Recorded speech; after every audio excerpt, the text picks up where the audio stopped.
Hé, vous, le chef d'entreprise, vous êtes au courant ? Lorsque vous utilisez un échafaudage roulant plutôt qu'une échelle, que vous fournissez des protections individuelles ou remplacez des outils usés, vous améliorez votre niveau de sécurité. On peut même dire que vous faites de la prévention.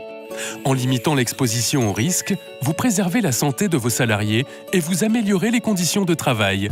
Toute l'entreprise gagne en performance. Évaluer les risques, c'est agir et progresser ensemble. Évaluer les risques et agir, c'est aussi faire avancer son document unique et son plan d'action. Pour mettre en forme votre document unique et faire un outil pratique, suivez le guide.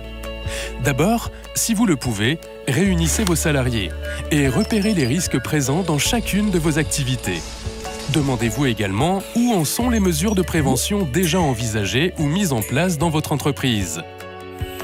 Demandez-vous par exemple, dispose-t-on de matériel d'aide à la manutention, comme des diables ou des brouettes?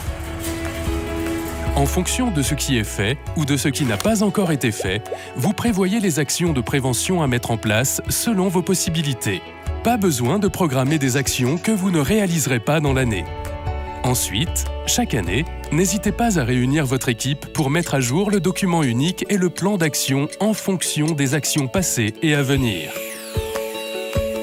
Alors, prêt à passer à l'action ? Le document unique permet de fixer des priorités. Ça évite de partir dans tous les sens. C'est comme une passerelle qui nous servirait pour aller de l'administratif et de la réflexion vers l'action. Il faut échanger avec les salariés de l'entreprise. Ils sont sur le terrain, c'est eux qui savent ce qu'ils ont besoin et comment ils vivent leur journée de travail. Ça permet aussi de se dégager du temps pour le patron parce qu'une fois que tout est bien organisé d'après le document unique, il n'y a plus à s'inquiéter. Et on sait qu'on peut les laisser partir tranquilles sur le chantier.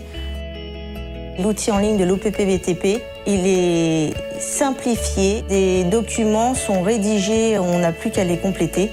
Ça permet une utilisation quotidienne sans se compliquer la vie.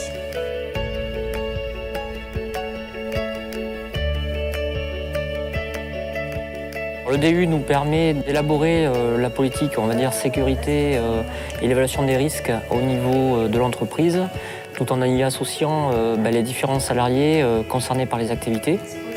L'avantage, c'est que les salariés ayant connaissance de ce DU, en arrivant sur un chantier, peuvent appréhender les situations dangereuses et donc mieux les gérer et donc gagner aussi du temps. C'est en ce sens que la performance de l'entreprise peut être améliorée si, en termes de DU ou de plan de prévention, un travail de fond a été fait en amont.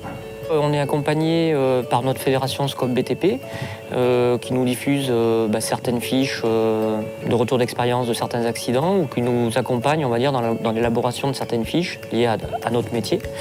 Et nous avons aussi l'OPPBTP qui nous accompagne là aussi avec des fiches ou en participant à nos CHSCT.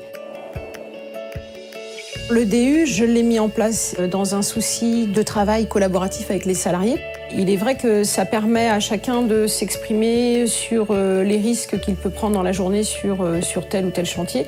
Et ce qui est devenu intéressant au fur et à mesure de ces réunions, c'est qu'on se rend compte que chaque salarié devient acteur de sa propre sécurité.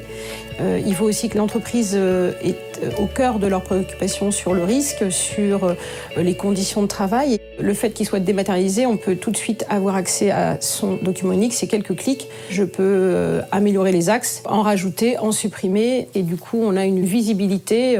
Je l'ai toujours avec moi dans un classeur. Je peux effectivement le consulter. Donc oui, c'était un atout de le faire et c'était essentiel.